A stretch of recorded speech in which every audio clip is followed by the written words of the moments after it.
لە 5 ڕۆژی بەر لە جەژنی قوربانی ئەم ساڵدا نزیکی 1970 تەن و 800 کیلۆ با بڵین ڕەوانەی بازارەکانی شاری سلێمانی کراوە بە گوێری خواست کە لەسەر گۆشت و بەکارهێنانی گۆشتە بوو ئەمە 5 ڕۆژی پێش جەژنە. ئەمە گەر بەراوردیکەین بە 5 ڕۆژی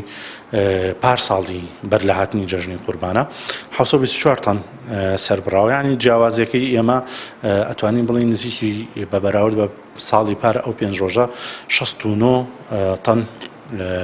با بڵین جیاوازی هەبووە، زیاتری کردووە یا با بڵین خواستی بازار بۆ بەکارهێنانی گۆشت 69 تەن لەم ساڵدا لە چاوپارە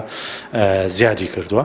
ئێمە هەر پێم باشە هەر لە چوارچێوەی ئەو ئامارەیە ئێمە هەر لە ئەو 5 ڕۆژە نزیکی ئەمساڵ 1950 کیلۆمان ڕەت کردوێتەوە کە لە ڕووی بای خۆراکی و تەندروستی و شیاونە بۆ بە بەکارهێنانی هاوڵاتی. هاتینە لە ڕۆژانی جەژنە ئێمە ئەم ساڵ نزیکی 77 تەن و 300 کیلۆمان ئامادە کرد و پێشکەشی هاوڵاتیانمان کرد کە بۆ جێبەجێگەیاندنی ئەرکی قوربانیکردن کە سەر و هەزار سەر ئاژەڵ بوو کە لە کوشتارگایە کوشتاری بۆ کرا و نزیکی تەنێک و 70 کیلۆ ئێمە لە ڕووی نەشیاوی بۆ بەکارهێنان چ لە ڕووی باهای خۆراکی و چ لە ڕووی تەندروستی و ڕەتکرا و سووتێنراوەتەوە. ئەگەر بە بەراوردیکەین بە پارساڵ ڕێژەکە نزیکی 150 زیادی کردووە